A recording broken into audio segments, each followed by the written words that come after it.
కుదిరితే పరిగెత్తు, లేకపోతే నడు, అది చేత కాకపోతే పాకుతుపో, అంతేగాని ఒకే చోట కదలకుండా ఉండిపోకు.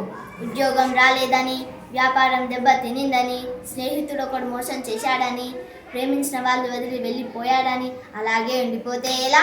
దేహానికి తప్ప దాహానికి పనికిరాని ఆ సముద్రపు కెరటాలే ఎగిసి ఎగిసి పడుతుంటే తలుచుకుంటే నీ తలరాత ఇంతే అన్నవాళ్ళు కూడా నీ ముందు తల దించుకునేలా చేయగల సత్తా నీది. అలాంటిది ఇప్పుడొచ్చిన కాస్త కష్టానికే రాలం చేస్తే ఎలా? సృష్టిలో చలనం ఉన్నది ఏది అయిపోకూడదు. పారే నది, వీచే గాలి, ఊగే చెట్టు, ఉదయించే సూర్యుడు అనుకున్నది సాధించాలని నీలో కసిగా ప్రవహిస్తుంది. ఆ నెత్తురితో సహా ఏది అయిపోవడానికి వీల్లేదు. లే, బయలుదేరు. కథలు నింపకుండా చేసిన మానసిక బాధల సంఖ్యలు ఎంత చేసుకో. పడ్డ చోట నుండి పరుగు మొదలుపెట్టు. పడుకున్న పరుపును చీదరించుకోకముందే నీ బద్ధకాన్ని వదిలే.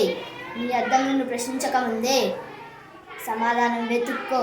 నీ నీడలు నిన్ను వదిలేకముందే వెలుగులోకి వచ్చాయి. మళ్ళీ చెప్తున్నా, కన్నీరు కారిస్తే కాదు, చెమట చుక్కని చిందిస్తేనే చరిత్రను రాయగలని తెలుసుకో. ఇవి చదివితే పదాలు మాత్రమే, ఆచరిస్తే అస్త్రాలు.